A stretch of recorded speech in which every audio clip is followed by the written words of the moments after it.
समुद्रयान परियोजना पटरी पर जल्द ही तैयार होने वाला है।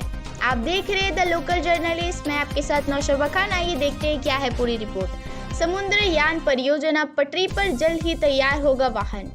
किरण रिजिजू ने उन्होंने कहा कि भारत को समुद्र की खोज में एक महत्वपूर्ण और नेतृत्वकारी भूमिका निभानी होगी और एक संतुलित पारिस्थितिकी तंत्र के लिए स्थित तरीके से साधनों का विकास करना होगा।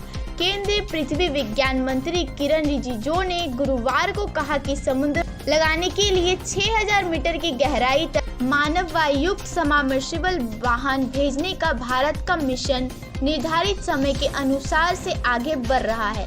वाहन जल्द ही तैयार हो जाएगा। स्वदेशी मिशन, जिस पर यहाँ का राष्ट्रीय महासागर पर प्रौद्योगिकी संस्थान काम कर रहे थे, में मास्टर 6000 नामक सबमर्सिबल वाहन में समुद्र के नीचे 6000 मीटर की गहराई तक जाने वाले 3 लोग शामिल होंगे।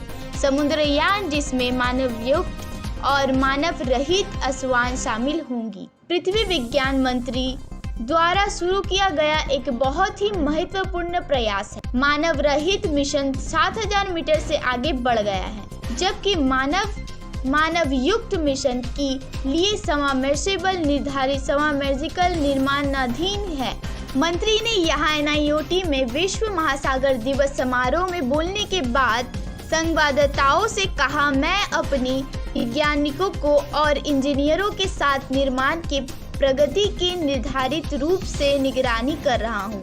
मुझे उम्मीद है कि हम इस समय पर पूरा कर लेंगे। उन्होंने कहा कि भारत को समुद्र की खोज में एक महत्वपूर्ण और नेतृत्वकारी भूमिका निभानी होगी। पारिस्थितिकी तंत्र के लिए स्थित तरीके से संसाधनों का विकास करना होगा। रिजिजू ने कार्यक्रम में कहा कि अंतरिक्ष अन्वेषण की तरह हमें समुद्र की गहराई तक जाने और अनुसंधान करने की ज़रूरत है। हमें और गहराई तक जाने और भारत को गौरवयुक्त बनाने के लिए तैयार रहना चाहिए।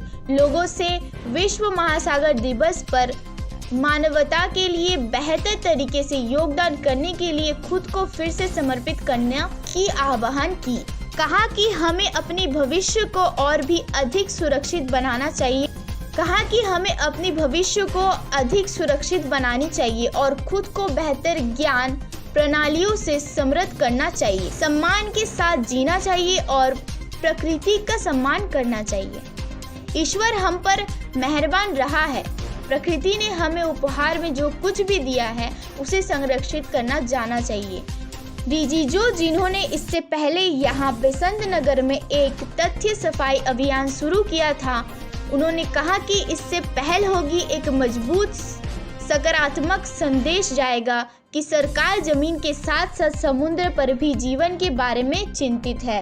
उन्होंने NIOT के वैज्ञानिकों को अपने शोध परिणामों का प्रदर्शित करने की आह्वान की, क्योंकि ये मूल रूप से लोगों को लाभ पहुंचाने के लिए है। उन्होंने कहा कि सफलता के कार्यकारों को बेहतर और स्पष्ट करने के लिए लोगों को बताई जानी चाहिए। उन्होंने खेद युक्त करते हुए कहा कि राष्ट्र के सकल गिरोह को उत्पाद में नीले अर्थव्यवस्था का योगदान 10% से कम मिला है।